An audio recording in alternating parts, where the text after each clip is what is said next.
When my grandmother gave me a hotel valued at $150 million, my mother-in-law and my husband immediately announced, "Tomorrow, we will manage the hotel. If you object, you will be divorced." At that exact moment, I burst into loud laughter and, can you imagine being told you're absolutely worthless, that you know nothing about business, right after your own grandmother gifts you a $150 million hotel? My mother-in-law looked me dead in the eye and literally said, "Tomorrow, your husband and I will take over." My own husband, Michael, even threatened to divorce me. But what they didn't know, what they couldn't possibly know, was that Grandma had a much bigger, far more devastating surprise in store, a secret that would make their jaws drop and utterly destroy their entire world. Okay, so picture this. It was my 27th birthday, and we were at the Alean Garden, this super fancy restaurant. The kind where the piano music is soft, the silverware clinks just right, and everything feels, well, crisp. I was dressed in this elegant, custom-tailored suit, trying to feel like the sophisticated woman I thought I was becoming. Across from me was my husband, Michael. He looked handsome in his designer suit, but honestly, his eyes kept darting to his phone. Next to him was my mother-in-law, Sharon, big pearls, shiny gold bracelet, flashing every time she reached for another piece of lobster. And beside me, the true calm in my storm, was my grandmother, Eleanor. She's just got this quiet strength, this aura of authority that makes everyone listen when she speaks, even if she's dressed in something understated. This whole dinner, this whole celebration, was her idea. But let's be real, the dinner itself was awkward. Sharon, bless her heart, had never really liked me. In her eyes, I was just a stay-at-home wife, no ambition, who got lucky marrying her successful son, Michael, with his import-export firm. What they always conveniently forgot was that Eleanor, my grandmother, was the one who provided the seed capital for that very firm. Yeah, that's right. Mid-meal, Sharon turns to me, a smirk playing on her lips. "Chloe, for someone who's home all day, you keep yourself in good shape, don't you?" It sounded like a compliment, but the tone? Pure venom, a total dig. Michael just let out this little, nervous laugh. "Mom, please." I forced a smile, swallowing the bitterness. "Thank you, Sharon. I guess I move around the house a lot," I replied, trying to be polite. Eleanor just sat there, observing, her sharp eyes missing absolutely nothing. After dessert, Eleanor cleared her throat softly. The piano music even seemed to quiet down, like it knew something big was coming. "Today," her voice was quiet but filled the room, "we have all gathered to celebrate my granddaughter Chloe's birthday. 27 is a special age, an age where a mature woman knows what she wants and is ready to take on great responsibilities." Sharon actually rolled her eyes subtly. I heard her mutter, bored. Michael just smiled, probably thinking, great, another envelope of cash or a new watch for the wife. But then, Eleanor pulled something out of her purse. It wasn't a jewelry box. It wasn't car keys. It was this deep, mahogany leather portfolio. She handed it to me across the table. "Your hands, Chloe," she said gently. I opened it. Inside were legal documents, deeds, so many papers. Stamped right on the first page was the name, the Eleanor Grand Hotel. "Grandma, what is this?" I whispered, my heart suddenly pounding like a drum. "Your birthday present, my girl," Eleanor said, a twinkle in her eye. "It's the new hotel downtown. All in your name. In monetary terms, it's worth about $150 million. Silence. Complete and utter silence. A spoon dropped by a waiter across the room sounded like a gong. I was frozen. My eyes widened, looking from the documents in my hands to my grandmother's calm face. Tears, hot and fast, began to well up. This wasn't just a gift. This was insane. I turned to Michael, my husband. His reaction, I'll remember it for the rest of my life. His face went from pale to beet red, his jaw clenched so tight I thought it would crack. The phone he was holding, clutching, fell right out of his hand, unnoticed. His eyes weren't on me, though. They were locked onto his mother, Sharon. Sharon's face was even worse. That forced smile, gone, replaced by pure, unadulterated shock. Her mouth was slightly open, and the glint in her eyes wasn't happiness for me. It was a flash of pure, venomous greed, surprise, and anger as if this gift were a personal insult to her. "Congratulations, Chloe," Sharon finally whispered, her voice hoarse, breaking the deafening silence. "Your grandmother is very generous." The way she said generous made it sound like a curse.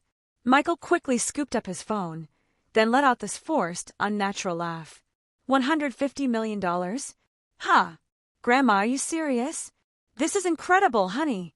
He grabbed my hand, but his grip was cold, too tight, like he was holding property, not his wife's hand. I was too overwhelmed to react. I just looked at Eleanor. "Grandma, this is too much. I can't accept it." Eleanor placed her hand over mine, which was still resting on the portfolio. "You can and you will. It's time you have what you deserve. I trust you." The rest of the dinner passed in a strange haze. Sharon and Michael were suddenly silent, barely speaking. But I could see them, those constant glances, those tense whispers, every time I pretended to look away. The celebratory atmosphere had completely vanished, replaced by this thick, suffocating tension. As we prepared to leave, I hugged my grandmother tightly. I felt safe in her arms, but at the same time, this inexplicable fear crept in. Eleanor hugged me back, then whispered something so low, so only I could hear it. "Be careful, my girl. This gift is a test. A test that sent a shiver down my spine. Grandma knew what was coming. The drive home felt impossibly long. Not a word was spoken in Michael's luxury car. The radio was off, just the hum of the engine and the air conditioner. I sat in the passenger seat, clutching that mahogany portfolio to my chest like a shield. I could practically feel the anger radiating off Michael. His knuckles were white from gripping the steering wheel. He didn't even look at me. In the back seat, Sharon was silent too, but in the rearview mirror, I could see her staring straight ahead, her lips pressed into a thin, cruel line. The tension in that car was so thick, I found it hard to breathe. I tried to speak. "Michael, about the hotel." He cut me off abruptly. His voice was flat, cold. "We'll talk at home." I fell silent instantly. This wasn't the Michael I knew. Or maybe this was the real Michael. We lived in this massive house in an exclusive gated community. It was beautiful, but it never felt like mine. Every piece of furniture, chosen by Sharon. Every rule, set by Sharon. Even my daily schedule seemed to need my mother-in-law's tacit approval. Michael parked the car in the garage, and when the engine shut off, that eerie silence returned. "Inside," Michael said, his tone like a superior giving an order. The three of us entered the house. The living room lights were on. Sharon didn't go to her guest suite like usual. She went straight to the main sofa and sat down, ramrod straight, like a queen ready to preside over a trial. She dropped her expensive purse on the table with a thud. Michael stood beside his mother, arms crossed, staring at me. I remained in the middle of the room, still clutching the portfolio, feeling like the accused. Sharon spoke first, her voice no longer disguised with fake politeness. "It's completely insane giving such an expensive toy to a child who knows nothing." The insult hit me, right in the heart. "Do you think you can do anything with that hotel?" she practically shrieked. "You can't even take care of your husband without my help." Michael remained absolutely silent as his mother attacked me. "That hotel," Sharon continued, "should be a family business. We can't let Chloe, who knows nothing, manage so much money." Michael finally spoke, his tone meant to be wise and mediating, but it was painfully obvious whose side he was on. "It's true, honey. My mother has more experience. This is for everyone's good. Think about it. We can expand the hotel. I could even leave my job and focus on it." Sharon's eyes gleamed. "Good. Tomorrow, your husband and I will take over the hotel. I'll be the CFO and Michael will be the CEO. We're family after all." Then she looked at me with pure disdain. "You know nothing about business. It's more suitable for you to stay home and receive your monthly allowance." As I listened to all this, a cold anger began to bloom inside me. It wasn't about the hotel anymore. It was about my dignity, which they had trampled on for years. I remember my grandmother's whisper, "This gift is a test." I took a deep breath. I placed the portfolio on the table in front of Sharon, but I didn't let go of it. I looked my mother-in-law dead in the eye, then shifted my gaze to my husband. "Oh, absolutely not, Sharon," I said. My voice was low, but firm, clear and unwavering. The room fell into a sudden, shocked silence. Sharon and Michael looked stunned. They clearly didn't expect me to fight back. "What did you say?" Sharon asked, her voice rising an octave. I said no. I repeated, this time louder. "That hotel is a gift to me. It's in my name, and my grandmother Eleanor gave it to me." I hugged the portfolio again. "I'm the boss now. I make all the decisions." I didn't know where this courage came from, but it felt incredibly liberating. Michael's face turned red with rage. He hadn't expected his docile wife to talk back to him. "How dare you speak to my mother like that, Chloe?" he shouted. "The money has gone to your head." "I'm just defending what's mine," I said calmly. "It's my hotel." Michael's anger erupted. The mask of the good, patient husband shattered. "Oh, you think you're so important now, the hotel owner?" He stepped forward, pointing a finger in my face. "Listen to me carefully. If you're going to act like this, if you refuse to be controlled by us, then we're getting a divorce." The threat hung heavy in the air. Michael was sure I'd be scared. He was sure I wouldn't dare lose my status as his wife. "You want to be a divorcee?" he continued in a mocking tone. "Who do you think will want a divorced woman like you?" The word divorce shocked me. My heart ached, but I didn't cry. Instead, I saw my husband more clearly than ever. This was my value in Michael's eyes. Sharon, seeing me stand still, felt a surge of triumph. She stood up too and attacked with even more fury. "Insolent, ungrateful, shameless woman. You're nothing but a parasite in this family." She glared at me, pointing directly at the front door. "Get out of this house tonight. Get out with your hotel and never come back." The atmosphere settled. As soon as Sharon's last shout ended, I found myself alone, threatened with divorce by my husband and thrown out of my home by my mother-in-law, all on my birthday night. Sharon's shout echoed in the suddenly silent living room. "Out!" My ears were ringing. I stood there, stunned, looking at the two people who, until now, had been the closest in my life. The man threatening to make me a divorcee, and the woman kicking me out of my home. I felt something cold and hard form in my heart, replacing the sharp pain from before. I didn't even cry. I just looked at Michael, then at Sharon. And for the first time, I saw them as they really were. Greedy. They had just seen their source of money. Michael was humiliated by an even larger source of money, Eleanor, and now they saw me as a threat that had to be eliminated. The threat of divorce and eviction were their weapons to regain control. I was about to open my mouth, not knowing what I would say. Maybe I would agree to leave. Maybe I would confront them. I didn't know. But before I could utter a single word, the sound of a key turning in the front door lock broke the tension. It was a low sound, but in that tense silence, it sounded like the crack of a gunshot. Click! The heavy front door swung open.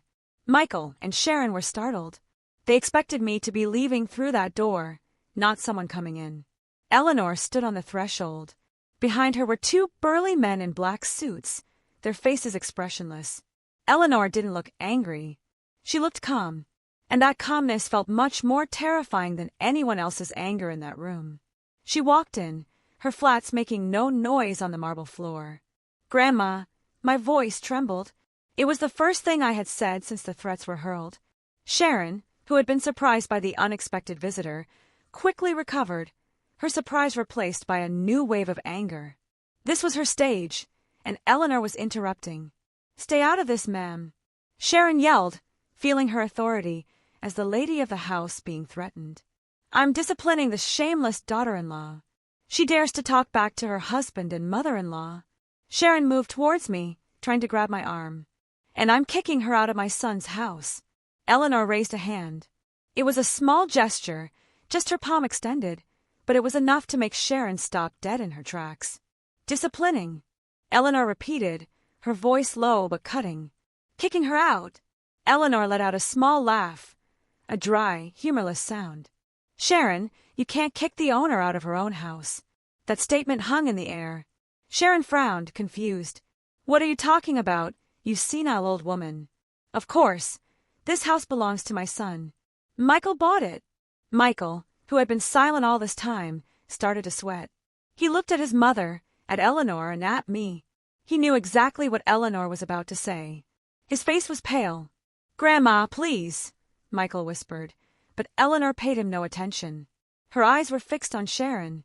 Your son, Michael's house. Eleanor said Michael's name, and the man flinched. Have you never been honest with your mother? Or have you been living a lie for so long that you've forgotten what the truth is? Eleanor walked slowly around the luxurious sofa Sharon had chosen. This mansion, this luxurious 3-story house in this exclusive community. Sharon, did you ever ask Michael how he managed to put together a $3 million down payment when he had only been working for 2 years? Sharon was silent, her eyes fixed on Michael, demanding an answer. Michael couldn't look at his mother. It was a bonus from the company, he said weakly. A bonus from the company? Eleanor laughed again. The company where Michael worked, that successful import-export firm? Sharon, do you know who the real owner of that company is? Eleanor stopped in front of me and gave her trembling granddaughter a gentle pat on the shoulder. That company? The luxury car Michael drives every day. And yes, even this house, it was all a wedding gift for Chloe, long before the hotel. Everything is in Chloe's name. The truth hit Sharon like a freight train. She staggered backward, clutching her chest. No, it can't be. It's a lie. Tell me she's lying, Michael, she shrieked hysterically. But Michael could only hang his head. His fists were clenched. He couldn't deny it. His entire life of luxury, his pride as a successful man, turned out to be borrowed from his wife's grandmother. He had only been allowed to manage the assets of the wife he had now threatened to divorce. Eleanor looked at Michael coldly. And you, Michael, you just threatened my granddaughter with divorce and insulted her by calling her a divorcee? Eleanor gestured to one of the men behind her. The man, who turned out to be a lawyer, Mr. Harrison, stepped forward and opened a folder he was carrying. What did you think? Eleanor continued, that after you threatened her and your mother kicked her out, you could just keep the hotel. Mr. Harrison cleared his throat. Mr. Miller, Mrs. Miller, I am Mr. Harrison, the legal representative of Chloe's grandmother, Mrs. Eleanor Vance. Eleanor's full name was mentioned, emphasizing who the true owner of all this wealth was. The threat of divorce or separation that Mr. Miller just uttered has been heard by more than 2 witnesses in this room.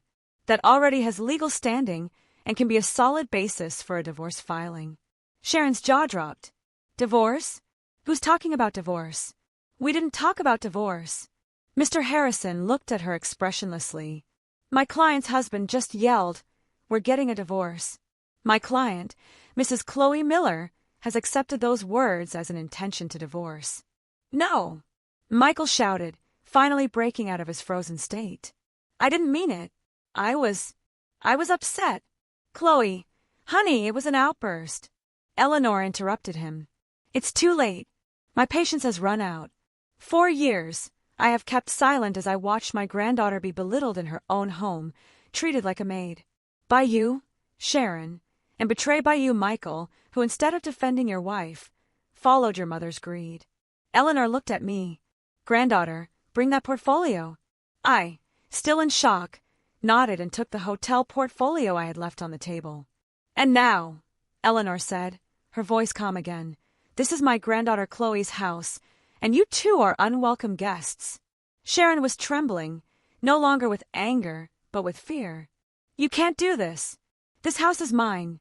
Prove it. Prove it, Eleanor challenged her. Call the police. Show them the deed to this house. Oh, I'm sorry. I have the deed, and it's in Chloe's name. Hysteria erupted. Immediately realizing that every word Eleanor said was true, Sharon no longer screamed at me. She turned and attacked her own son. Michael, why didn't you tell me? Why did you let me live in this lie? She beat Michael's chest uncontrollably. You said you were just a parasite living off your wife. What kind of man are you, Michael? Michael, his pride completely shattered, pushed his mother, who fell onto the sofa. This is all your fault. Michael shouted, his face wet with sweat and tears of regret. Your fault for never being satisfied, always comparing me to others, pushing me to want more, making me greedy. There was a time when I loved Chloe. I loved her. Eleanor snorted. Your love was purely material, Michael. Sharon slumped on the sofa, howling like a wounded wolf. She wasn't sorry for her mistakes. She was sorry for the luxury she was about to lose. She turned and clung to the leg of a table, as if embracing her property for the last time. No, This house is mine. I chose these curtains. I chose the sofa. You can't take it from me, she screamed. The scene was both pathetic and disgusting. I, who had been frozen all this time, finally found my voice. The pain in my heart had gone numb. What remained was a deep, dense disappointment. I looked at Michael, the man I once loved, the man who had sworn to protect me at the altar. Now he seemed small and despicable. So all this time, all your actions, all those sweet words, were because I was the access to my grandmother's money. I whispered. Michael couldn't look me in the eye. He fell to his knees, not before me, but before Eleanor. Grandma, forgive me. Grandma, I was wrong. Please don't take everything from me. Don't divorce us. I promise I'll be a good husband to Chloe. I'll stand up to my mother. I promise. Sharon, hearing that, screamed. Ungrateful son. You're going to choose that woman over your own mother. Shut up, Mom. Michael yelled back. Don't you realize we'll be on the street tonight? Mr. Harrison, ignoring the disgusting family drama, stepped forward again. Mrs. Miller. Mr. Miller. My client, Mrs. Chloe Miller, demands that you vacate her property immediately. Vacate? Sharon stood up. It's nighttime. Where will we sleep? That is not my client's concern, Mr. Harrison replied dryly. You have threatened and expelled the rightful owner. Your status now is that of trespassers. Chloe! Michael crawled, trying to grab my feet. Honey, please don't do this. This is our home. I stepped back as if Michael's touch could transmit poison. I looked at the man's face. The face I once adored now seemed strange and full of hypocrisy. I remembered all the nights Michael praised his mother's cooking over mine. I remembered all the times Michael bought his mother expensive purses while only giving me permission to buy new clothes on sale. And I remembered the threat of divorce and the insult of divorcee I had just heard. I took a deep breath, looked at Eleanor, who gave me strength, and nodded. I was the owner of the hotel. I was the owner of the house. I was the owner of my life. Mr. Harrison, I called out, my own voice surprising me, strong and unwavering.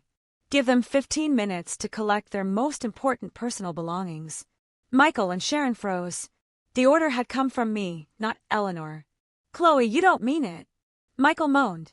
15 minutes, I repeated. The other man in the suit, a private security guard, will accompany you to your rooms to ensure you pack your things and don't take anything that isn't yours. Sharon fainted, this time for real. Her eyes rolled back and her body slumped to the floor. Michael panicked. Mom! Mom! Chloe, please! My mother has fainted. Call an ambulance. I looked at my mother-in-law's slumped body, then at Michael. Grandma, do we have the number for 911? Eleanor smiled faintly. Mr. Harrison, handle it. The lawyer took out his phone. An ambulance is on its way. While they... Wait, Mr. Miller, your 15 minutes have already started. I suggest you start packing for yourself and your mother. Michael was torn between his fainted mother and the threat of losing everything. He howled in frustration. He ran up the stairs to his room, our former room, and the sounds of things being thrown around could be heard. The security guard followed him. I stayed in the living room. I didn't go up. I didn't want to see that room again. Soon, the paramedics arrived. At the same time, Michael came down with a large suitcase and his mother's small handbag. Sharon, who surprisingly regained consciousness as soon as the paramedics placed her on a stretcher, started howling again. My things. My purses. My jewelry. The jewelry is in the bag, Mom, Michael whispered, embarrassed. They were escorted to the door. On the threshold, Michael stopped, turned, and looked at me, who stood tall beside my grandmother, clutching the hotel portfolio. His face was wet with tears, but they were not tears of remorse. They were tears of rage and defeat. Chloe, you'll regret this, he threatened weakly. I looked him straight in the eye. You said I would become a divorcee. You were wrong. My voice was cold and sharp. I will become a rich and free woman. And you, who threatened divorce in front of witnesses, will be left on the street. I nodded to the security guard. The door closed. The sound of the ambulance siren and Sharon's screams slowly faded away. I leaned against the door, feeling my legs suddenly turn to jelly. I looked at Eleanor, and finally, tears of relief and catharsis flowed. The morning came with a strange stillness. For the first time in 3 years of marriage, I woke up alone in my bedroom. No gentle snoring from Michael beside me. No knocks from Sharon on the door, ordering me to prepare breakfast quickly. What remained was the cold sheet on the other side of the bed, an array of morning, sunlight piercing through the thick curtains, illuminating the dust floating in the air. The silence was deafening. The large house, which previously felt suffocating and oppressive, now seemed empty and too large. I sat on the edge of the bed, hugging my knees. I felt relieved, of course, as if a weight had been lifted from my chest. But beneath that relief was a new fear. I was free, but what was I going to do with this freedom? I now owned a huge house and a hotel valued at hundreds of millions. I was the same Chloe that Sharon had accused of knowing nothing about business. I showered and dressed. When I went down to the dining room, I was greeted by the smell of freshly brewed coffee and toast. Eleanor was already sitting at the table, reading the morning paper as if nothing had happened the night before. "Good morning, granddaughter," Eleanor said, folding the newspaper. "Did you sleep well?" I smiled faintly and sat down. The housekeeper, who had worked in the house long before I got married, placed a plate with a light breakfast in front of me. She looked at me with a knowing smile. She clearly knew what had happened the night before. "Grandma, I'm scared," I said frankly, my voice a whisper. "I don't know where to start. The hotel, the business. I really don't know anything." Just like Sharon said. Eleanor put down her coffee cup and took my hand. "Do you think I would have given a $150 million toy to someone who knows nothing?" Eleanor smiled mysteriously. "Chloe, do you remember 3 years ago when I asked you to organize the accounting books for the charitable foundation and you said they were too complicated?" "I remember, Grandma," I said. "The reports were a mess, and you left them impeccable," Eleanor continued. "And do you remember last year when I asked you to analyze the investment proposals from 3 startups, and you said you didn't understand?" "I just chose the one with the clearest product that made the most sense," I replied. "And that company is now worth triple," Eleanor said. "And remember when I asked you to review all the supplier contracts for our charities, and you discovered a 20% overbilling?" I fell silent. I was beginning to understand everything. "I've been training you," Eleanor interrupted me. "I knew the true nature of Michael and his mother for a long time. I knew this day would come. I couldn't give you a fortune without also giving you the weapons to protect it. It's not that you know nothing, Chloe. It's that you haven't yet realized how much you know. You have a sharp business instinct. You are meticulous, and you are honest. That's more than enough." Eleanor's words were like pouring gasoline on a small flame inside me. The fear didn't disappear, but now it was accompanied by a fierce determination. "Mr. Harrison will be here soon," Eleanor said. "We're going to the Eleanor Grand. It's time for the owner to greet her employees." An hour later, a black luxury sedan pulled up in front of the lobby of the Eleanor Grand Hotel. The building was imposing. The glass gleamed, reflecting the morning sun. It was the first time I had seen it up close. My heart pounded. When I walked in, flanked by Eleanor and Mr. Harrison, all the lobby staff bowed respectfully. They had been informed that the new owner was arriving. I, in a simple but elegant outfit, walked through the magnificent lobby with my head held high. We went straight to the main boardroom on the penthouse floor. All the department heads were already waiting. A dozen impeccably dressed men and women stood in unison as I entered. I sat in the main chair at the head of the table, with Eleanor on one side and Mr. Harrison on the other. The tension was palpable.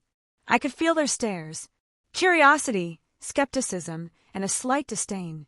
A young, meek-looking woman had suddenly become their boss. Mr. Harrison began, "Good morning, everyone. I present to you Miss Chloe Miller. She is the new owner and CEO of the Eleanor Grand Hotel." A middle-aged man, the one who looked most senior with the general manager name badge on his suit, cleared his throat. "Welcome, ma'am. I am Mr. Wallace, the general manager. All of us here are ready to help you adjust." The word adjust was spoken with a tone that implied I was an outsider. I smiled. "Thank you, Mr. Wallace. I appreciate the gesture."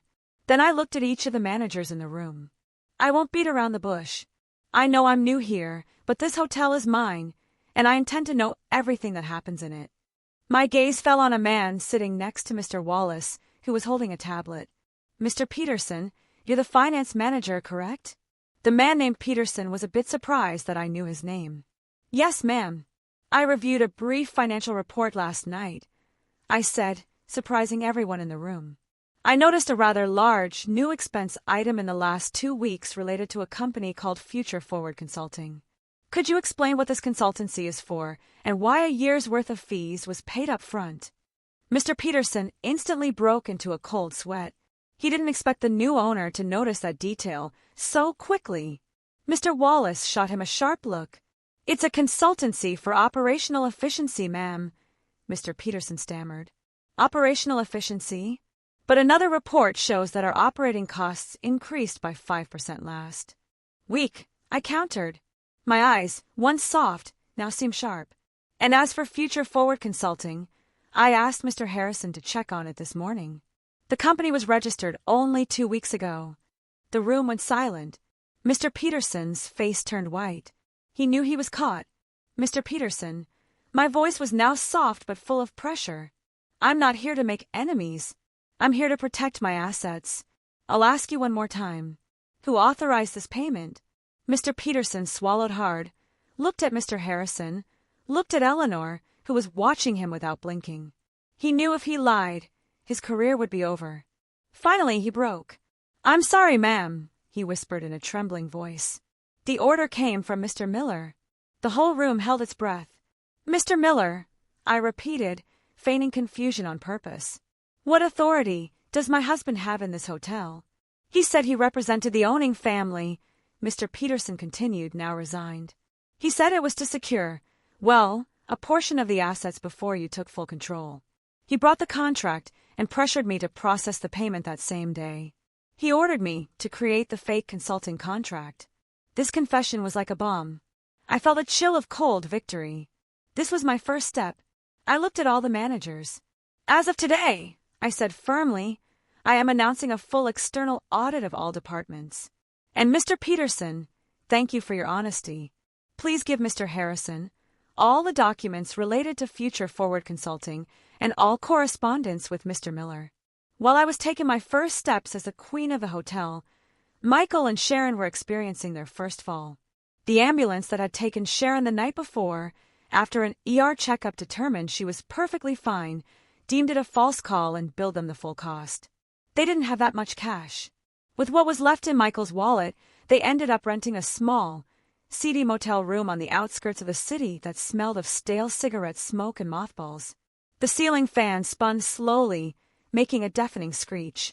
Sharon sat on the edge of the bed, still in the luxurious party dress from the night before, now dirty and wrinkled. Her eyes were swollen from crying, but the tears had dried up, replaced by a simmering anger. On the street. We're on the street, she whispered hoarsely. This is all your fault, Michael. Your fault for being so stupid. Why didn't you tell me everything belonged to Chloe? Michael paced the small room like a caged lion. His face was red. He had just tried to access his salary account from the company where he worked. The account was frozen. He tried to use his corporate credit card. Declined. Eleanor had blocked all his access. He truly had nothing. Shut up, Mom! Michael yelled in frustration. You think I knew this would happen? I thought I had her under control. I thought if I threatened her with divorce, she'd get scared. Turns out that old woman has brainwashed her. And now what? Sharon moaned. What are we going to eat? Where are we going to live? My jewelry, my purses. Everything is left in that house. Michael stopped pacing, his gaze fixed on the old laptop he had thrown on the bed. The only valuable electronic device he had brought besides his phone. A crazy, evil idea began to form in his mind. He still had one weapon left, something very personal. You're right, Mom, Michael said, his eyes gleaming with cunning. We can't just give up. She's insulted us. She's humiliated us. It's time to bring her to her knees. Sharon looked at her son. What are you planning? Chloe can keep the hotel, Michael whispered. But I have her past. He opened the laptop, an old hidden folder. He still had old files, photos, and videos from their honeymoon. Moments when I wasn't as poised as I was now. There were photos of me on the beach in tank tops and shorts, videos of us laughing in the hotel room with my hair down. It wasn't pornographic, but in the public eye, for a woman who was now the CEO of a famous hotel, those photos could be a scandal. It was a humiliation that could destroy my reputation. "You're her husband," Sharon whispered. Her eyes also gleamed. She now understood Michael's thinking. "You have the right. Use it. Destroy her." Michael smiled, opened a messaging app, and sent a message directly to my number. "You think you've won, don't you? You think you can throw my mother and me out like we're trash? You're very wrong, Chloe." And he attached a photo, a picture of me laughing by the pool with my hair down. I have many photos from our vacations. Photos that show what a CEO's wife is really like. I'm sure your new managers would love to see this.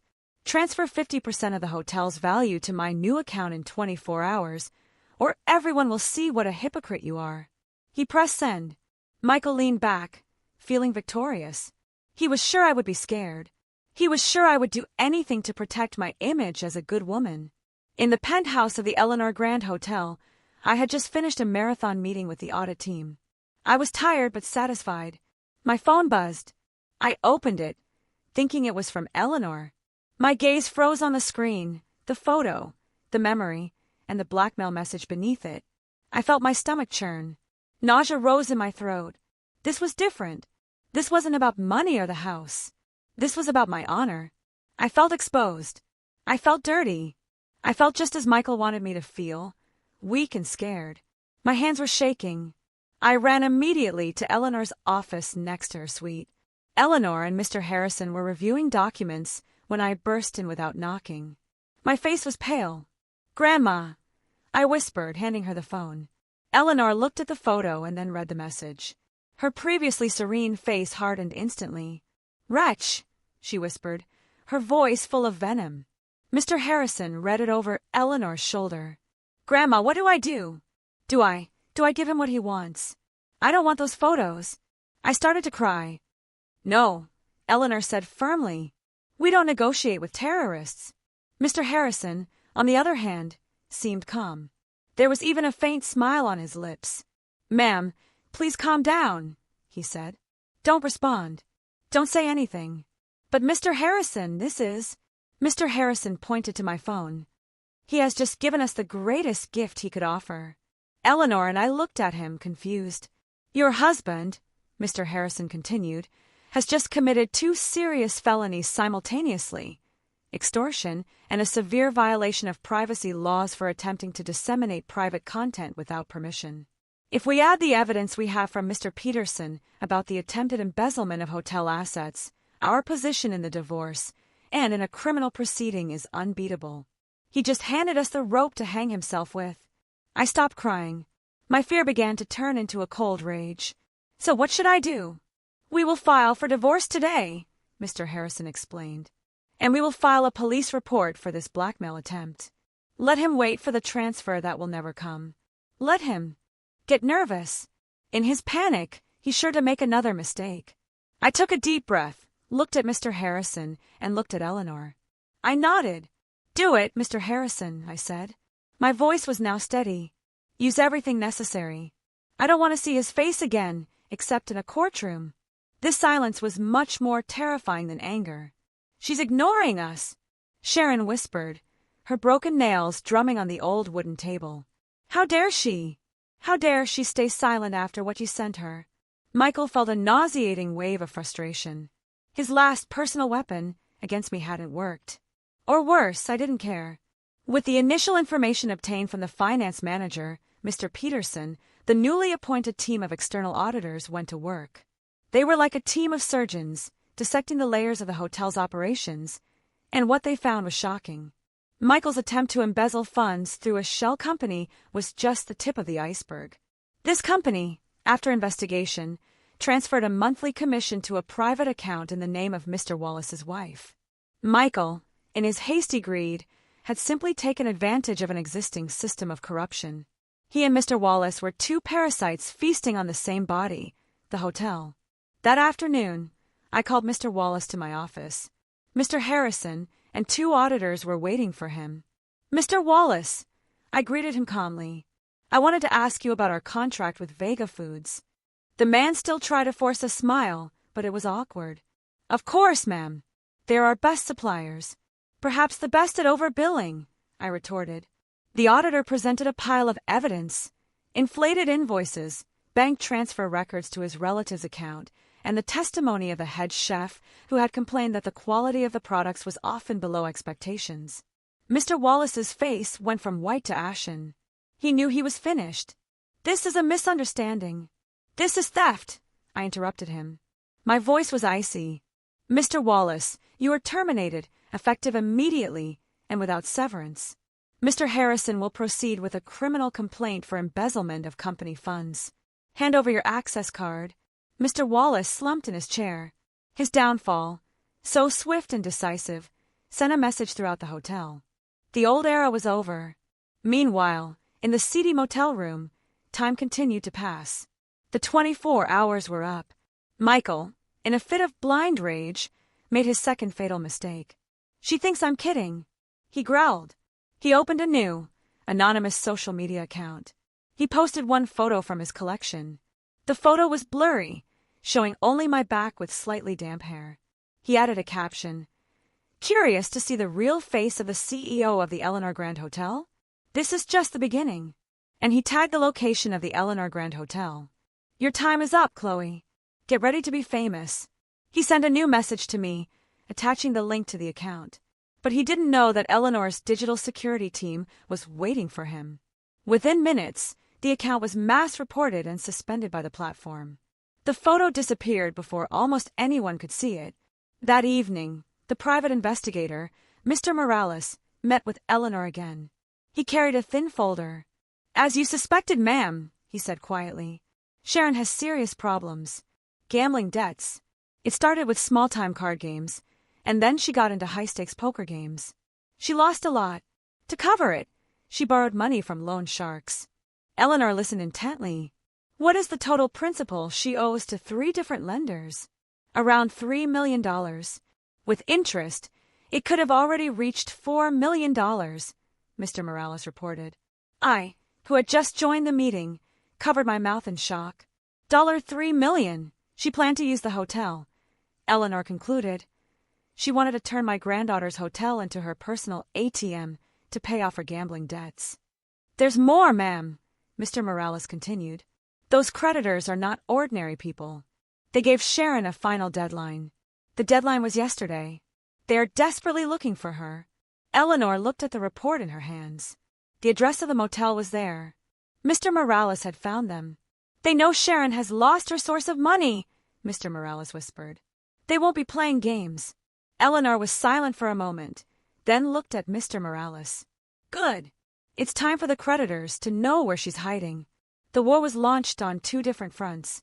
Early in the morning, Mr. Harrison, dressed in his finest suit, stepped out of his car in front of the city's police precinct. He did not come empty-handed. He carried a thick folder with an official complaint filed on my behalf. The accusations were clear: attempted extortion, a serious violation of privacy laws regarding the dissemination of private content, and defamation. The evidence was irrefutable. There were screenshots of Michael's first blackmail message. There was a private photo of me he had sent. There was the link to the now-closed anonymous social media account that constituted the second threat. The police, seeing the prominent Vance name behind the complaint and the solid digital evidence, acted immediately. This was a priority case. An arrest warrant for Michael was processed immediately. At the same time, in family court, another of Mr. Harrison's legal teams was filing for divorce. The divorce papers were even thicker. They contained a full transcript of my birthday night with Michael's explicit declaration of divorce heard by 3 witnesses. Added to this was the evidence of the attempted embezzlement of hotel assets obtained from Mr. Peterson, and as the final nail in the coffin of that marriage, a copy of the police report for blackmail. I demanded a swift divorce, and that Michael have no right to a single cent of the marital assets, as he had committed a grave betrayal and criminal acts against his wife. The legal process, which would normally take months, was fast-tracked thanks to the surprisingly solid evidence. On a third, darker, lawless front, Eleanor made her move through Mr. Morales. An anonymous message was sent from a burner phone. The message was short, sent to a number known to be that of a lieutenant of one of the city's biggest loan sharks. The content: Sharon Rose Motel, room 207, Hawthorne Avenue with her son. The message was sent. The phone was broken and thrown into a river. Eleanor washed her hands of it and went back to her morning tea. The bait was set. Room 207 of the Rose Motel was hell. Michael and Sharon were screaming at each other. "Idiot! Idiot!" Sharon yelled, throwing an old pillow at Michael. "Your plan has completely failed. The account is gone. Nobody saw it. Now we have nothing. You've ruined everything." "I've ruined it," Michael retorted just as loudly. "Look at yourself. If you hadn't been so greedy that night, if you had just kept your mouth shut, we could have slowly taken over the hotel. But no, you had to scream like a madwoman. You ruined everything. You dare to blame your mother." At the height of their argument, there was no knock on their room door. The door was kicked off its hinges. Crack! 3 large, rough-looking men entered the small room. The smell of alcohol and tobacco instantly filled the space. Sharon let out a scream. She recognized the leader's face immediately. "Chateau! Chateau!" she stammered, trembling. The man called Chateau smiled, revealing a gold tooth. "Ah, we finally found you, Sharon. You've been hard to find. I thought you had moved into a luxury house." His eyes scanned the miserable motel room with contempt. "You owe us a lot of money." Michael, who had been frozen with fear at first, tried to react. "Hey, leave my mother alone. Who are you?" Chateau turned to Michael, looking him up and down. "Oh, so this is your new investment, Sharon. This is your son you said was so successful." Another man pushed Michael against the wall. "So you're the son? Good. Then you'll pay your mother's debt." "What debt?" Michael asked in a trembling voice. Chateau's eyes gleamed. He looked at Michael. "Ah, so that was the collateral. You have a hotel, huh?" "It's a lie," Michael yelled, panicking. Just as Chateau's man was about to grab Michael, the already broken door was knocked down again. This time, it was uniformed police officers entering with shields and aiming their guns. "Police! Don't move! Drop your weapons!" The scene was chaos. The loan sharks were surprised. The police, too. They had come for a blackmail suspect, but found 3 alleged loan sharks in the middle of what looked like a kidnapping. The loan sharks, armed only with pocket knives, immediately surrendered to the firearms. They were handcuffed. A police officer approached Michael. "Mr. Michael Miller, you are under arrest for attempted extortion and violation of privacy laws." The officer read the warrant. A second pair of handcuffs clicked shut on Michael's wrists. Michael looked desperately at his mother, who was now being questioned by another officer about her connection to the loan shark gang. She looked back at him with empty eyes. "Michael," Sharon moaned, "this is all your fault." Michael's anger and despair exploded. "It's your greed that has ruined us." Sharon didn't get angry hearing that. She just laughed. A dry, hoarse, desperate laugh. "Ruined? Yes, Michael, we're ruined." The news broke that same afternoon. Family drama at the Eleanor Grand. Husband arrested for blackmail. Mother with $1 million debts to loan sharks. Karma was served cold to the public. The divorce trial was a public spectacle. Since the news of Michael's arrest broke, the media had relentlessly focused on the Miller family drama. Journalists crowded the family court courtyard. Their cameras, like a flock of vultures, competed for a photo. I arrived promptly at 9 a.m. I didn't hide behind sunglasses or masks. I got out of my car dressed in an impeccable ivory pantsuit, and I walked with my head held high through the crowd. At my side were a serene Eleanor and Mr. Harrison with a thick briefcase. I did not lower my head. My eyes looked straight ahead, past the dazzling camera flashes and the shouts of journalists chanting my name. I entered the courthouse not as a victim, but as the CEO of a company. Inside the courtroom, the atmosphere was cold and formal. In the defendant's box, across from me, sat Michael. The contrast was painfully clear. Michael no longer wore expensive suits or luxury watches. He wore an orange prison jumpsuit. His face was pale and unshaven. He looked defeated. The judge, a wise-looking middle-aged woman, began the trial. Given the nature of the case, with overwhelmingly solid evidence and a pending criminal case, the trial was swift. Mr. Harrison stood up. He didn't need to say much. He just presented the evidence one by one methodically. "Your Honor," His voice was calm and clear. We present our case based on the defendant's initial declaration of divorce.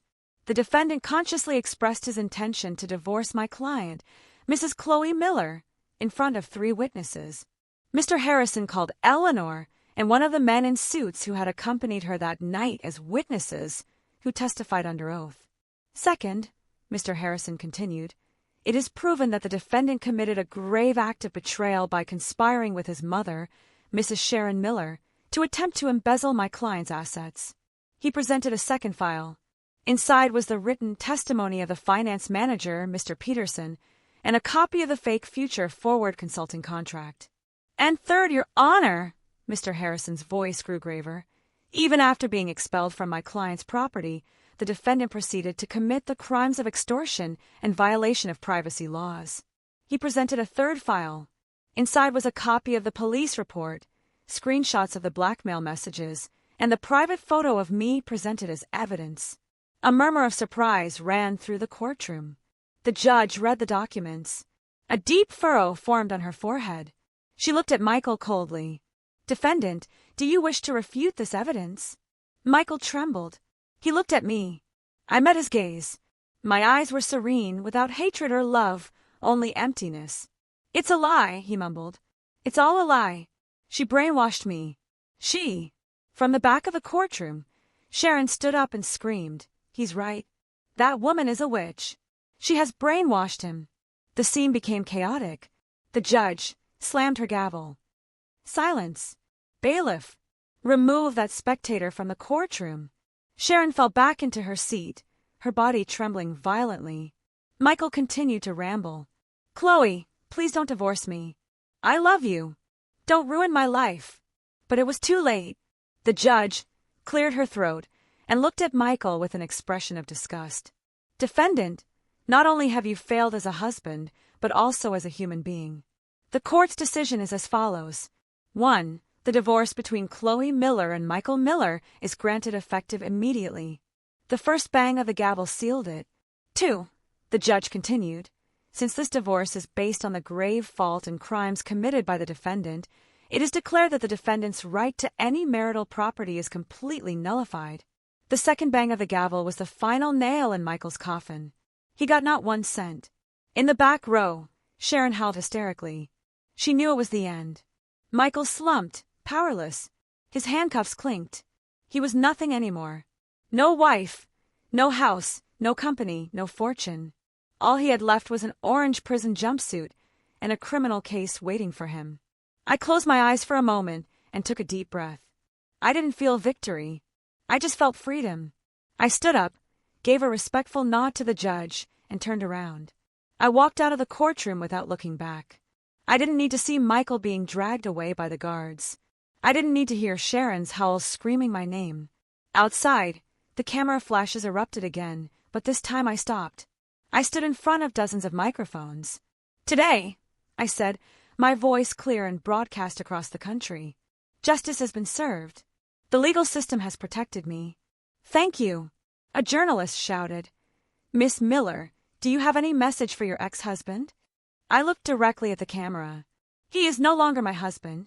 2 years later, I was no longer just the owner of the Eleanor Grand. My photo graced the covers of business magazines, not as a victim or a rich divorcee, but as the innovative CEO of the year. I had completely revamped the hotel's management, promoting the honest Mr. Peterson to the new CFO and building a solid team based on integrity, not nepotism. The hotel was now building 3 new branches in Miami and Aspen. That day, I was on the podium in the main ballroom of my hotel. Hundreds of VIPs, officials, and journalists attended. I was no longer wearing a rigid suit. I wore a modern designer pantsuit that radiated elegance. I wasn't inaugurating a new hotel.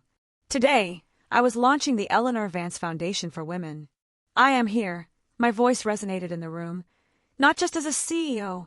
I am here as a woman who once felt fear and helplessness. I was threatened. I was belittled. But I learned that our greatest strength is not in the absence of fear, but in facing it. This foundation will provide legal aid, business mentorship, and a safe haven for women who find themselves in situations where they feel they have no voice because every woman deserves to be the CEO of her own life. The room erupted in applause. In the front row, Eleanor watched her granddaughter, her eyes shining with pride. I had not only passed the test, I had redefined it. In a forgotten, sordid corner of the city, a scene of cruel contrast was unfolding. In the visiting room of a prison that smelled of cheap disinfectant and despair, Michael sat behind a thick pane of glass. He was thin now, his gaze empty. The 5-year sentence he received for extortion and attempted fraud had taken what was left of his spirit. An old woman sat on the other side of the glass, holding the phone receiver with trembling hands. It was Sharon. Her hair was gray, her face lined with a bitterness that went beyond age. She had lost her house, her social status, and her son. After the loan sharks were arrested, their ledgers had implicated her, and she had received a suspended sentence and a massive fine that she was paying off by working as a dishwasher in a greasy spoon diner. "It's her fault," Sharon hissed into the phone. "That woman took everything from us." "If you had just stopped blaming others, Mom," Michael replied, his voice dull. "This is all because of your greed, too. A $3 million gambling debt. You were crazy. You dragged me into this hell. Ungrateful son!" Sharon shrieked, banging on the glass. A guard immediately yelled, "Visiting time is over." The line went dead. Michael was dragged back to his cell. Sharon stumbled out of the prison. She went back to the diner where she worked. The smell of stew and sweat hit her nose. She entered the dirty back kitchen and continued scrubbing the pile of dirty dishes. As she scoured a burnt pot with steel wool, the evening news came on the old TV in the corner of the restaurant. Sharon looked up distractedly, and on the screen, she saw me. She saw a radiant Chloe, a beautiful Chloe. I was being interviewed about the launch of my new foundation. "Miss Miller, you are an inspiration," the host said. Sharon froze. Her hand holding the steel wool stopped moving. She looked at the woman on the screen, the woman she once called ignorant, the woman she had kicked out, the woman who now had everything she had ever dreamed of, while she, Sharon, had nothing but a pile of dirty dishes and an eternal regret. She didn't cry. Her tears had already dried. Seriously, hearing everything they said, watching them try to take everything from me, what would you have done in my place when Michael threatened divorce? Have you ever faced such blatant disrespect and greed from family? Let me know in the comments below. I'm genuinely curious to hear your thoughts.